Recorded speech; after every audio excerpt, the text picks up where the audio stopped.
And now it's review with Lancey and Nicholas. Look, it's Nicky. sorry.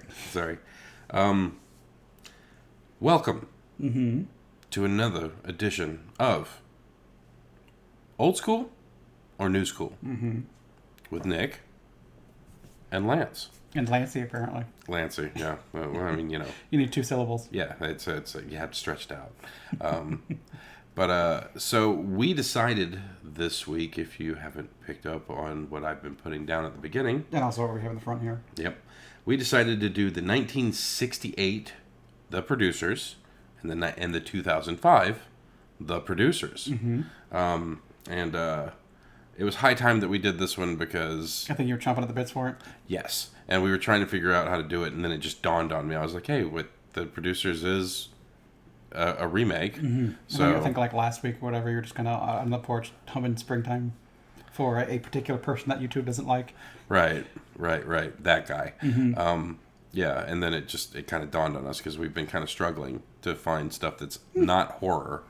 That we've come up with some stuff. I also want things that aren't landslides in one direction. Like it was really fun to watch Dredd again, but Dredd was I knew ahead of time Dredd was a landslide win over Judge Dredd for me. Yeah. Whereas I'm trying to keep it like, do I like the Karate Kid or the newer Karate Kid? Well, I don't really have a huge emotional attachment to the old one, whereas in the new one or the new one per se. So it's a bit more of guesswork for me. Sure. No, that makes a lot of sense. So there's a lot of remakes where I'm like, well, I really like one of these and I don't like the other one. So they've been kind of like, we've been trying to filter through and then kind of go, well, that's another horror. Let's pick a different genre for this time. And I don't know that there's a lot of comedies that have been remade. There's a few. So I did think of one the other day that I thought we could do. We could do Vacation. National Lampoon's Vacation. Yeah, I mean, we could. But I think that's another landslide, so it's going to be... It might be closer because I hate Chevy Chase. Yeah, okay. Yeah, and it's like Ed Helms is in the new one. I think so, yeah. So, I haven't watched the new one yet, so... I've never seen either of them because I hate Chevy Chase. I've always hated Chevy Chase. Well, I think he's a terrible person. But yes, that's why I don't like him. I think he's amusing. One of my favorite movies when I was a kid was Fletch, which is another one. They just redid Fletch. Oh, okay. With John Hamm. Okay. So I've never seen Fletch either. But we all know that he hates Chevy Chase at this point, so he's going to pick the John Hamm one. So possibly. We'll have to see. But yeah, maybe. I mean, there's plenty of people I just don't particularly care for, just because they don't seem like decent enough people, I suppose. Like whereas I know people love Norm Macdonald. I've never. Oh, I love him. He's a god. I've never liked Norm Macdonald. I love him. He's a god. As a matter of fact, he told a really funny joke the other day I was watching, and I was going to tell it just now, and then I was like, no, it's very inappropriate. So, yeah. Should we segue into the parts where we give them scores? Sure. So this is the part where we give both movies a score of 0 to 10, and usually we start out with the original. So, Nick. Yes. Oh, and we are going into spoilers after that. After the scores, yes. So, but yeah. We're comparing and contrasting. There's going to be spoilers. Yeah. So, Nick, on a scale from 0 to 10, what would you give the original Producers? I think I'm going to give it a 4. A 4? Yes. A 4? Yes. I don't really like the original Producers. Did you pull some Jedi mind shit on me last week? Because we were basically talking about it, and you were kind of like, well, I don't know. The original was pretty good. I might have been. I don't know. I don't remember what I said. You said something to... So I thought you were going to give it an 8 because I remember I was like, the new one is a lot of fun, and you were like, well, no, I kind of like the original one, and I was kind of like, and I didn't expect you to say that, but I did make note of it, and that influenced my score. Yeah, I don't really like the original one. Fuck. Okay, well... There's stuff in it that I like, but we'll get to that. Yes. So, all right. What would you give it? The original Producers, I'd give it a 5. Yeah, close. It's got one of my favorite actors of all time. I love me some Gene Wilder. Yeah, and that's why it gets more than like a 3 or whatever. Yeah, he bumps the score up for me. The original producers is a fine movie, but it's just not what I'm used to for a Mel Brooks movie. It's funny, but it's like, I think it's his first movie. yeah, Yeah. and it shows. So, okay, all right. Well, there we go. So, Nick, you better, I better be closer on this one. What would you give the new producers?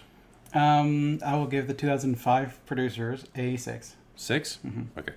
Thought you were gonna say 7. All right. Okay. I don't know who you are anymore. What about you, Lance? What would you give it? I would give the new producers a 9. Oh, okay. I thought it was going to be. A 10. So the only reason I didn't give it a 10 is because I don't like Matthew Broderick as Leo Bloom. I think Nathan Lane is phenomenal. But I'm not crazy when you're used to. I like Gene Wilder better as Leo Bloom. No, I think he's just as bad as Matthew Broderick because they're both hamming it up, and I'm not as into the scenes in which they're being hammy. Well, it's like when Bloom is in the zone as when Gene Wilder playing him. Like I didn't like that he I'm hysterical. Damn, I'm going through hysterics. Like when he was in his zone, like doing the accounting stuff, I liked Leo's character more when he was comfortable through Gene Wilder, because I felt like the Matthew Broderick one was always kind of angsty and weird. And I wasn't crazy about it. So but I mean, it's hard for me because I love Gene Wilder. So, but yes, the movie, the original producers was a very bad movie. It's never good. I don't like how it opens for one part. Like you start out with like Bialystok, like Hold Me, Touch Me. Yeah, with screwing around with old ladies. Yeah. And it's not a great, like why the fuck are we starting here? Whereas in the other one, it starts with like the number where they're like, hey, Max Bialystok, he's done it again. He's the worst. It's the worst show in town. And they're kind of like actually talking him up. And then you go and meet Bialystok after learning that he's like this producer and he's putting out like stuff that people hate. It's a better story. Yeah. And it's a better flowing story. Yeah, it flows a little bit better. The old one I don't think flows particularly great. Maybe because I'm more used to the 2005 one. I've seen it more. I don't love the story per se, but I like the music. I like a lot of the music, which is why I enjoy like just the producers. Like if it was this with the music cut out, like a 5. It's fine. You throw the music in, that's what bumps it up. Okay, yeah, I think that's why I thoroughly enjoy this movie. I think all the songs are fucking great. There's only 1 or 2 of them that I'm just kind of like okay about. There's a few that I'm not as into. Well, it's like I can sing that face. I'm not as into. Yeah. This song between Ula and Leo, not a great song, but like most of the other songs, I can sing almost all of them all the way through, just because I fucking love that movie so much. The thing that made me laugh is I remember distinctly when that movie came out in theaters, I made a passing comment about it. Like, I kind of want to see it because I had seen the original producers because I went through like a huge Mel Brooks kick for a while there. And I thought the original producers was decent back then. And then I watched the musical and I fucking was over the moon about it because I thought it was a more complete storyline and the fucking songs are great and the casting was fantastic. The other thing that makes the original 1967 producers for me is Kenneth Mars as Lipkin. Okay. So Kenneth Mars did Hans Lipkin in the original, where Will Ferrell did it in the new one, and I love Kenneth Mars too. I don't know him. Yeah, well, it's just he's old school. He's very old school. I don't know who Zero Mostel is. No, me neither. I didn't really like him as Bialystok. No, and he wasn't that great. He didn't have the charm to it. Whereas like at least Nathan Lane is charming. Yes. Yeah. Well, I mean, everybody in that movie was really good. Like in the new one, I thought everyone was fantastic. My favorite character in the new producers will always be Roger. Roger, I thought that man, his name's Gary Beach. That dude was so fucking good. He was. Every line, every fucking like over exaggerated fucking movement. Like that dude. Wow. He's dead now. He passed away a couple of years ago. Oh, did he really? Yeah. I didn't know that. Yeah, Gary Beach died in 2018 Okay. at the age of 70. So nice long life and a great career. But yeah, like I saw him as Roger, and I remember the first time I watched that movie, I was like, I don't know who that guy is, but he's fucking phenomenal. Yeah, please talk, because I will just sit there and gush about this fucking movie. I mean, you can talk about it. It's fine. So I guess one thing I like about the new one over the old one is Ula's actually a character. Instead of just some chick that dances. Yeah, instead of like a prop, essentially. Right. Yeah. I mean, like, he even refers to her like, I bought myself a toy. It's like, okay, fuck you, guy. At least Ula having some character and making, like, decisions and shit. Like, okay, she's actually a person at this point. That's more fun. And I love her song. I've been singing If You Got It, Flaunt It for like the past 2 weeks now. So, but yeah, it's the casting was definitely a step up. Amber and I actually went and saw the producers on the off-Broadway play when it came to the North Chelsea Coliseum, and it was just as good there. It's basically this, but on stage. And I'm sure that the Broadway came first, and then they did it to this after the fact. Yeah, it was just... Oh, I just realized something. What's that? So I think... Wow, look at her. Like the old ladies. Like that chick is super young. Well, some of the old ladies were men. Yeah, well, some of the old ladies were men. Some of the old ladies were like... made up to look like super fucking old, but like... Well, yeah, they had them. They were doing all them stunts with the walkers or whatever. You're not going to put an old lady doing all that shit. Well, it's like sometimes whenever I see them do some of the stunts with the walkers, it's like their faces are turned away with the hair and things so they can get the super liberal people to like do the kick over the fucking thing. But yeah, I did. Which I enjoy that song for the tapping of the walkers. Just 'cause I like tap dancing. And they're essentially just tap dancing with walkers. That was fun. Yeah, everything about that movie is fantastic. Again, I'm not crazy about Matthew Broderick. He's good. So I'll say this. With watching it again recently for this review, I've turned the corner on his character a little bit, because his dancing numbers are great. And I think I had seen some kind of behind the scenes where they basically said in the beginning he could not fucking dance. So he had to go through like a lot of training to get to the parts where like he was doing I'm going to be a producer and everything like that. Because he has like a lot of different numbers, and there's like a lot of jumping in it too. And I think they were like, we were worried that Matthew wasn't going to be a good fit because the man could not fucking dance. And then like I was really paying attention to it this time when I was watching it, and he was outstanding. So I've turned a little bit of a corner. Gene, you're still my number one. But yeah, I rounded a little bit of a corner, and that's why I gave it a 9. Before the video started, Amber Ashley asked me what my score was, and I indicated what it was, and she said, "Oh, okay, I know why you're giving it just a 9 then." And she guessed the right thing. Yeah. Because Leo. I'm not as big on a lot of the characters. It's mostly who plays them I enjoy, and it's the music around it. But like the story itself, I mean, whatever. Like Leo is annoying, but I mean that's also the point of him. He's kind of an annoying little accountant that doesn't have his shit together and just kind of is over the top for whatever reason. I'm not as into the over the topness, so that part is whatever. When it comes to like this, if I'm thinking about this movie, I'm more likely just to pull up whatever song I'm thinking about and skip the movie. I don't need to watch the movie again. I just want to pull up whatever number is in my head for whatever reason or whatever. All so good though. They're not all good. Haven't seeker. Let's do it. Sorry. See, that's what I'm 50. It's fine. I like it, but it's not as good as some of the other ones. One of my favorite, like beyond Springtime. I think like my favorite one is I Want to Be a Producer.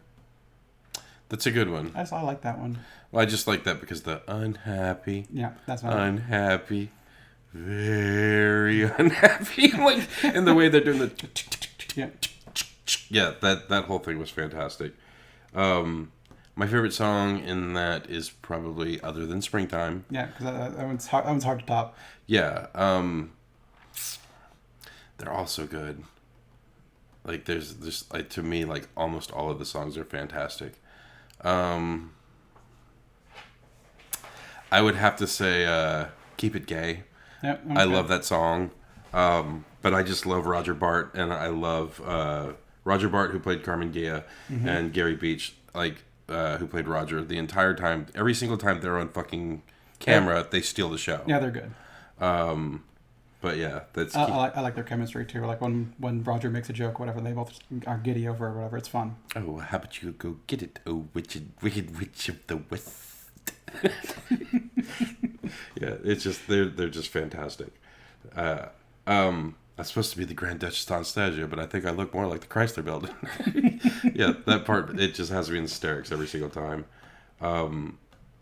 I don't know whose big idea it was to turn that movie into a musical. I would guess Mel Brooks. Because I have a feeling it was probably always meant to be a musical. Sure. And maybe whoever Susan Stroman is, who's the director of the new producers. But I'll say my favorite off-Broadway play that we've seen is still to this day going to be Book of Mormon. Okay. I've never seen that one. Oh my God, it was hilarious. Holy shit, that was a good one. I think I know like one, maybe two songs out of it. Asuego or Hasadega Ibawai. Yeah, that's the one I know. And see, I went into it knowing little to nothing about it other than the fact that it was South Park people. Yeah. Walking out of that movie, my fucking face hurt. I was smiling and laughing so much. My face, like my jaw was killing me. I was laughing and smiling so much. But second on that list would be producers. Okay. Because it was amazing. And then Avenue Q. I still think my favorite's Phantom. Phantom was good. Like, we got to see that, but like, we went and saw it, the off-Broadway play at the North Charleston Coliseum, and we sat right underneath the chandelier. Uh-oh. And when they shot the chandelier the first time, like, some of the pieces rained down, and Amber was able to pick up a piece of the chandelier. So she got that as a keepsake, and then they did the slide. It came down, and then they did the slide in. It was really neat. Because, like, as soon as we sat down in our seats, I looked up and went, ah, shit. and Amber looked up, too, and she goes, this is going to be amazing. So, Phantom was good, but the first thing I had ever been subjected to in the Phantom was the one with, what's his face? Gerard Butler? Gerard Butler, Okay. yes. Well, as I knew the stage. I didn't see the play. I saw it or I heard it as CDs. My mom had like Phantom CDs. So I listened to those, and then I saw the movie, and that's really the only way I've seen the story. Okay.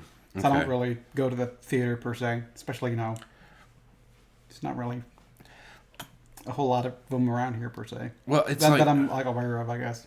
So they'll show up in obscure theaters. Yeah. Or like, what's it called? They'll show up in normal theaters, but they're underneath the, God, I forget what it's called, but it's like a particular thing that brings back old movies and shit. So when we went and saw The Room, it was an event by whatever the fuck that was. Okay.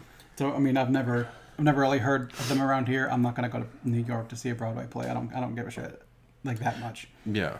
Like I don't like going to the movie theater. Imagine all that trouble to be looking at something like that tiny way over there. And I'm sure it's fine. It's fun, but maybe not for me. No, I get it.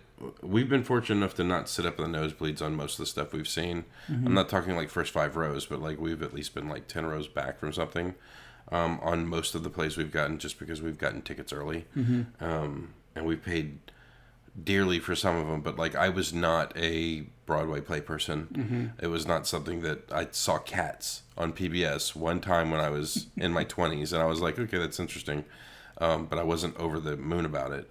And then the wife of Amber's dad, Cindy, she bought season tickets to go see like all the stuff that showed up at North Charleston Coliseum, and we saw some really good ones. I would also say Aida is another one that was like super big, but the point of me telling this is that the only reason I saw Phantom is that they made the movie with Gerard Butler, and Tim and Amber really wanted to go see it, and it was not in movie theaters in Charleston. Yeah, you had to do a little bit of a drive. I remember that. Yeah, we had to go to Columbia to see it, and it was basically a spur of the moment thing. It was literally they were talking about it. They really wanted to go see it. I looked up, saw it was in theaters in the theater in Columbia, so I just bought tickets and drove them up there. And I felt like I was going to be the dad sitting there like softly, gently. Oh God, get on with it. But like I was actually engaged, and like I had a good time in that movie, and it piqued my interest. And See, what I remember about that is I wasn't invited. I made it up to you. I took you to see Bill Burr. Yeah, okay. I took Tim to the theater to see Phantom see Phantom with me. So I am conscious about these things, and I am conscious about how my friends feel about it. So it's like I knew I didn't take you to go see that, so I took you to go see Bill Burr. And then there was another event that happened where somebody else missed out on something, and then I had to go take them to go see. So I am way in a deficit on trying to keep my friends happy, people. But yeah, no, I did remember that, but I think I also made it up on the tour of Video Games Live. So something I was going to say is, because I was going to bring that up, is that I'm not a live event person. Because like while Video Games Live was fun, it's a lot of trouble to go, because we went down to like Georgia, I think. Like I said, a long ass drive, and my memory's kind of shit. Anyway, so I remember that we did it. I don't think I could pick out a song that I'm sure that they've played, that I'm 100% sure they played there, and not one that I've just heard since on one of their records. That's a good point. And that it all kind of blends in just everything I've learned since about Video Games Live or whatever, and all the stuff I've heard from it. Like when I love listening to the two covers they do of the Warcraft stuff, the Highborn theme or whatever, or Highborn's Lament. And they also do like the Invincible theme. I don't think they played them at the show, but I don't remember. But I don't remember anymore. So it was a lot of fun.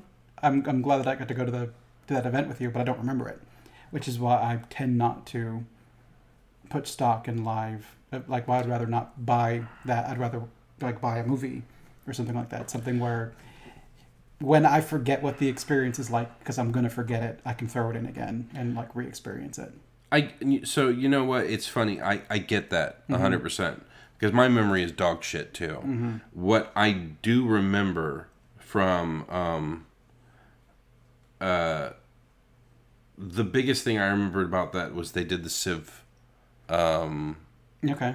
Baba Yetu. Yeah, Baba Yetu, and I love that song. And I remember they did Baba Yetu, and I was over the moon. They did Zelda.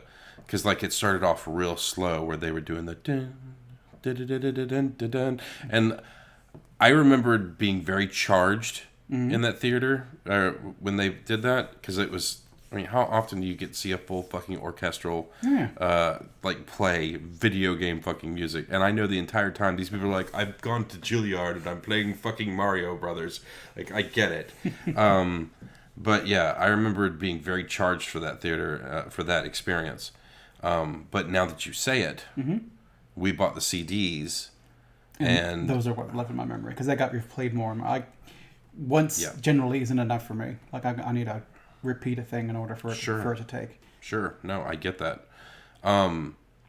Which is generally like when it comes time to like go on trips or something like that. I'm not as interested in going on trips. Well, fuck, did they actually sing Baba Yetu? I don't know. Like, I mean, I don't remember. Did my mind just insert that in there? I mean, I don't remember now. You're right. You're 100% right. Because I can't pull out what I actually experienced in that theater versus what I have long since heard after that.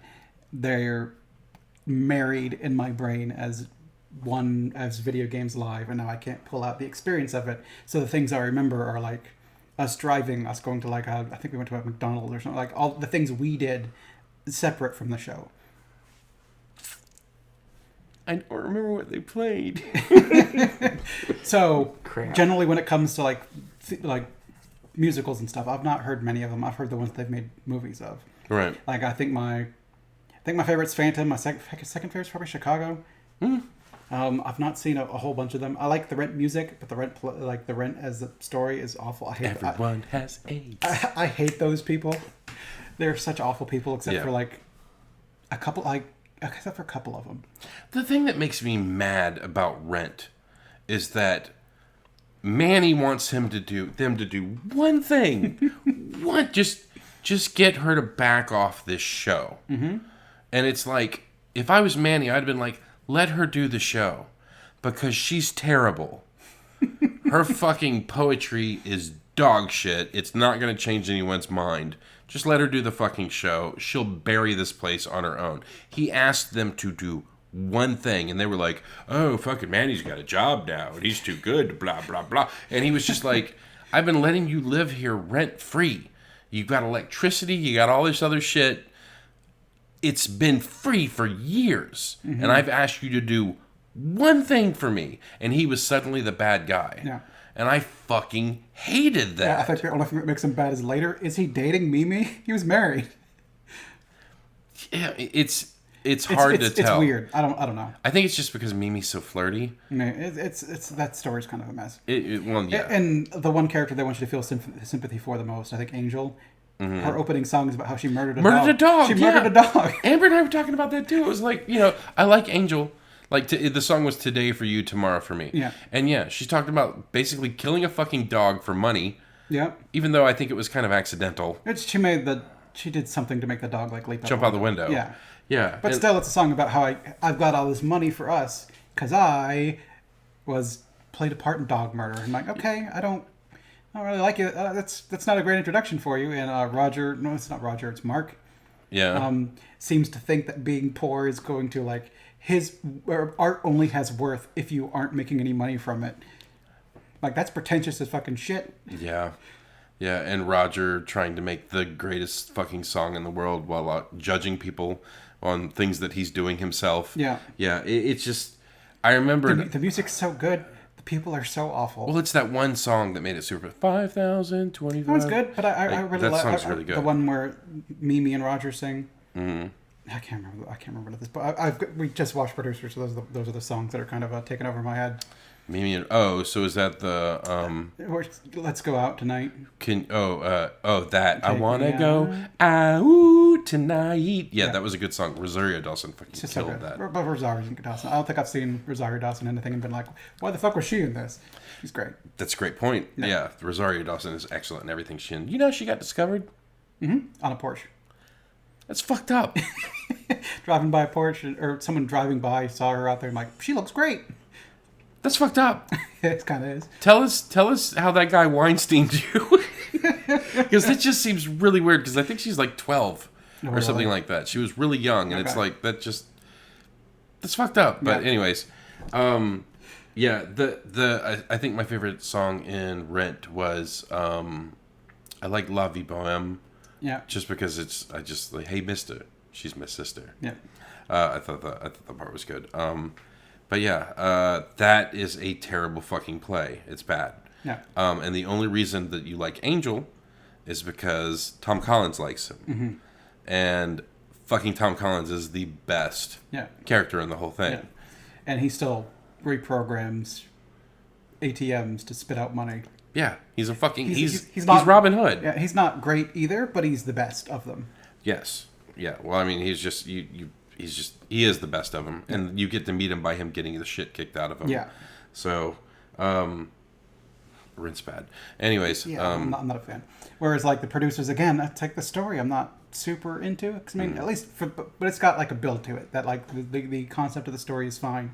Mm-hmm. The thing I find a little weird is that can you just skip the producer part and just bang old ladies for money? Yeah. Because, I mean, he made $2 million banging old ladies. Yeah. And can he just say, like, I'm not going to give you any of this money back? Well, it's like he was giving them dick and they were just giving him a check. Yeah. So he was prostituting himself. Yes. But it's like... But I think it's more of he was buttering them up so they would give him backing money. Can he just cut that shit out? Because they were into him. Yeah. Can he just be like, what's up? You mean, I'll give you some for like a check, and then just instead of going for $2 million, make $20,000. Yeah. I mean, that's a really good point, because the other thing I said at the end of the movie is I asked Amber, I said, so he banged all these chicks, they were giving 20, 30, 40, 50% of the movie. Mm-hmm. And then so they oversold it. Yeah, there was like 1,000% of the profits were promised to people or something. Right. But then, like, at the end of the movie, they're doing it in prison. Mm-hmm. And one of the people they sold 100% of the rights to was the fucking warden. So it's like, how did they get out of jail? You know? Because then, like, their name is all over the fucking Broadway thing. So it's like, how did you get Prisoners of Love to fucking launch? Why aren't these people fucking mad at you? Because you did the same fucking thing again. Yeah. And you're not going to make their money back. And then you had all these other plays that they've done. It's like, are they just are they untouchable at this point? Are they doing the same thing to every play, or does that just did they learn their lesson? Because when Prisoners of Love, they didn't learn the lesson, but at least that was the prison production. Maybe the Broadway production, they were not, they were doing it. They didn't show that part of it. They got those guys out of jail to go see it. Yep. So it's apparently they still had a stake in the fucking Broadway version of it. So I don't know. Like again, overthinking a fucking Mel Brooks movie. It's again, the story is not. It's not the point, I guess. Yeah. No. It's just a fun story. And it's good enough. There are bits in the 2005 one that I think kind of drag a little bit. Things I don't particularly care about. Like you said, Leo is not whatever. But some of the songs he does are fine. I'm hysterical. Like that whole thing. You're gonna jump on me. Yeah, you're gonna jump on me. I'm wet. I'm wet and I'm hysterical. I'm in pain. And I'm wet and I'm hysterical. Like that. It's his character is just so over the top. Yeah. But yeah, this is one of those ones where I can watch it every day for like the next 10 years. I fucking love it. I love the music. Love the characters. I think it's highly, highly watchable and definitely worthwhile to go see. What about the original one? It's hard watch. It's good. It's a hard watch. Zero is not very charismatic. He's not a very good Max Bialystock, other than the fact that he's just loud. Yeah, he's kind of slimy. Well, it's like the Max Bialystock from the original one was just a slime ball. Mm-hmm. This Nathan Lane was at least slimy and charismatic. He was charming for what he was. But like, he just wanted that money. Yeah, he was just like Zero was just a dick, and Max Bialystock, the Nathan Lane version, was a dick, but he was charming. Yeah, it's just the newer one beats the old one in spades, and like you said, I think it was like one of the first forays that Mel Brooks did as far as like movies and stuff like that. I remember some of his earlier work. He did a movie called High Anxiety, and it was bad. I don't think I've seen that one. But it's one of my guilty pleasure movies, just because I remember him singing High Anxiety in the movie, and I think it's a take on an old movie called Vertigo. Yeah, Vertigo. So the only reason I know that song is because of the Mel Brooks tribute that I showed you, where they kind of played a bunch of his songs. That's and it right. What's that crooner's name? Harry Connick Jr. Yeah, was on a the lift, platform, singing High Anxiety, and as the higher it went, he kind of high, guys. Kind of high, guys. Can you get me down? Can y'all lower it a little bit? Yeah. Just playing up the Vertigo aspect of the High Anxiety or whatever. Yeah, and Richard Kind was in that little bit too. He was the Spanish Inquisition. That's right. He was Takamana, wasn't he? I don't remember the character. Hey, Takamana, what do you say? I just got back from the Quarter to Fate. Yeah, I think he was Takamana in that.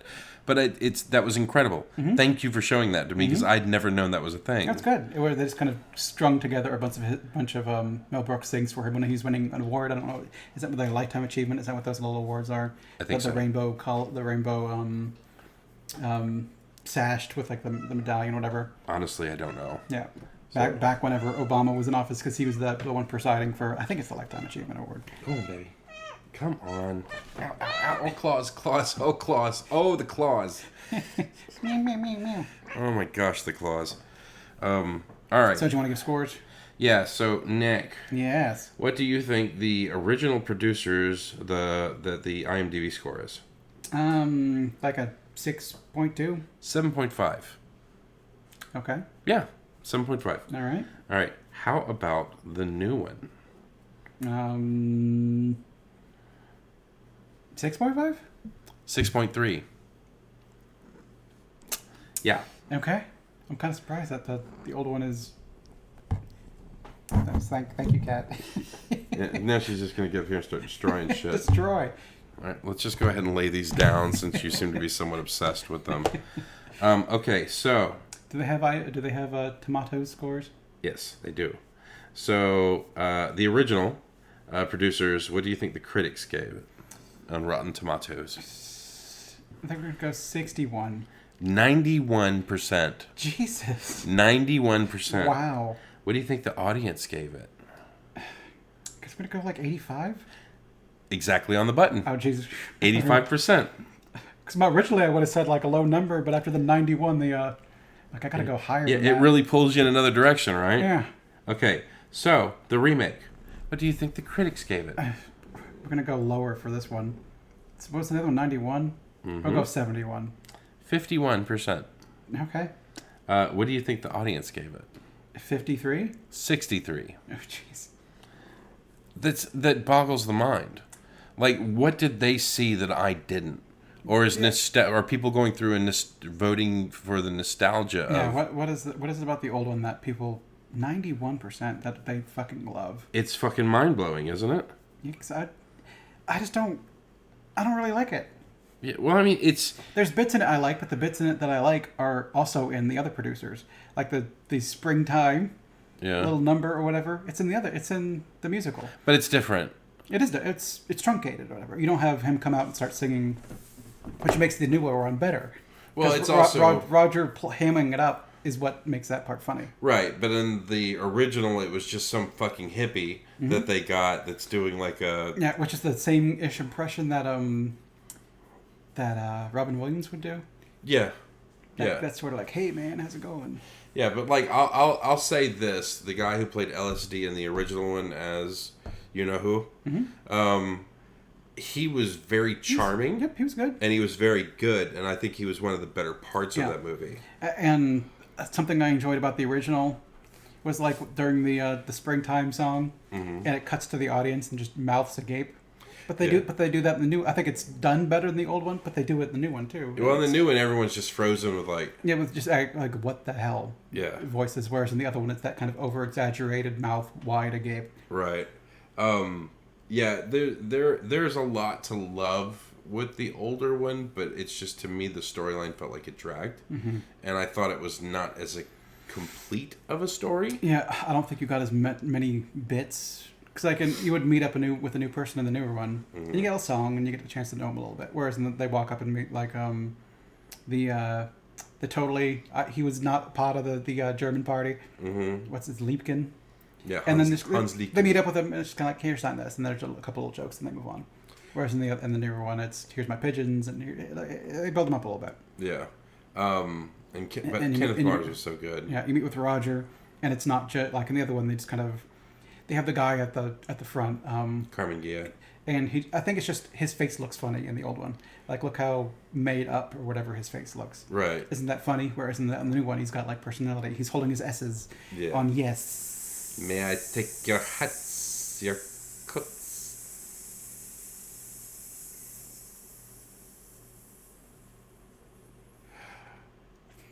But he did that quick. May I take your hats, your coats, and just swastikas? He's got more character to him. Yeah. Like Ula's got character. I think Roger's got more character. Yeah, to me they're 10 times more better. Apparently, we're missing something. So, But for me, liking the music more than the story, that's why I like the new one better. It's got the music. The old one doesn't. agreed. Like, if you were to give me, like, The Phantom of the Opera as a story, you'd be like, here's the story of what's going on. I'd be like, this is awful. It's a good point. But like the songs are on point of what was happening in the movie. So it's like, to me, I thought that like also the whole Max's lament, betrayed in prison. Like, I like the bit where I'm not a huge fan of that song. It's only the part where he's rehashing. You can make more money with a father with a hit. We can do it. That part was great. That's the part I like about that song. Yeah, that part was fantastic. Yeah, it's just there's just so much to love on. Like, Nathan Lane is so good. Matthew Broderick is so good. Uma Thurman was fucking fantastic. Yeah, she's great. And Amber would kill me if I didn't mention my favorite part when John Barrowman does the winter for Poland and France and does that gigantic smile. Right. He is so that dude is super talented. And just the fact that they had him in blonde hair and bright blue eyes as the lead stormtrooper. Yeah. And I didn't even know who he was. I was so taken with him the first time I saw it. I was like, that fucking dude is like killing it. Whereas, I guess I would have seen this in first, because I think I saw this in theaters in 2005. And that was before I had seen him in Doctor Who. And even then, I'm not a huge fan of Doctor Who. You know the only thing I remembered about the producers when it was in theater? You and Tim didn't take me. I don't remember Tim and I went. I probably went with Tim. You and Tim went, and y'all came to the house afterwards. You're like, oh man, that movie was really good. And then that's when I was like, yeah, I've seen the original, but I haven't seen the new one. And that was also before we were friends.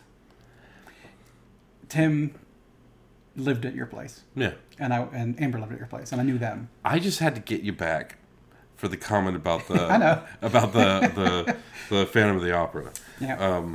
Because I was playing fucking World of Warcraft. Probably. My feeling was not fucking hurt. It's just it was a movie that I really dug back in the day, so it stood out to me whenever y'all were talking about it. I was like, if y'all like that, there's an original one. Which is probably around the time I bought the other D, because those ones I are from my collection.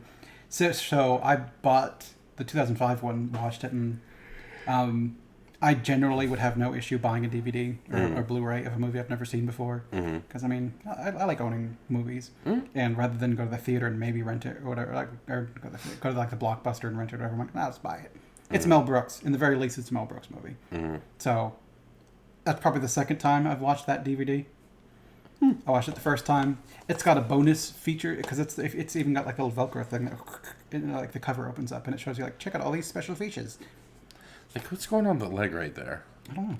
Like, it's got this whole little door thing that opens up in the front, and it's got like a little scene. It's like the special edition one. It's got a special features disc in addition to the feature film disc. Wow. I've never watched it. Acme all-purpose showgirl legs. Like, that wasn't even something that was in the movie. No. That's just weird thing to put on the box. But okay. But it's got like 2 discs. I've watched the disc with the movie twice now. Movie's not rated. I don't know if it was if I got the deluxe edition, if it's an extended cut or something like that. I have no idea. Joseph M. Levine presents Zero Mostel and Mel Brooks, the producers. So it's like Zero Mostel. He got top billing over Gene Wilder. It's one of Gene Wilder's first movies too, isn't it? I think. I'm not 100% sure. I just know that Gene Wilder is he's fucking amazing in almost every movie he's in. There's some stinkers out there, don't get me wrong. But like back in the day, whenever he did See No Evil, Hear No Evil with what's his name? Fucking oh, that was great. Great anecdote, Lanza. It's late and I'm super tired. Is there any more you want to gush on about the producers or? And bustin' loose. No, not really. It's if you like musicals, it's a great one. And if you want to borrow my copy of it, if you're uncertain, just come to my house and borrow my copy because I also have this one on DVD as well. Yeah, you've got the 2005 one. Yeah, I bought that shit on Blu-ray just because I loved all the songs because like I can literally sing all of them. Yeah, she's done with love. Come here. Then don't sit in front of me if you're done with love. Is the love and Nick's putting down too good? That you just forget about Daddy? Yeah, you just want to talk in the microphone. She just wanted to give her opinion. She loved the movie too. So, but no, yeah. We put a bow on this one. We think the newer one's better. I mean and it's more because of a genre change essentially. Yeah, I think New School was better. I would agree. The New School. I'm giving her a mohawk. This will bring the hits in right here. Mohawk cat. Mohawk cat. It's working. Just give me another 20 minutes. Hold on. All right. All right, we can put a bow on this one. All right. Bye, everybody. Thanks, everyone.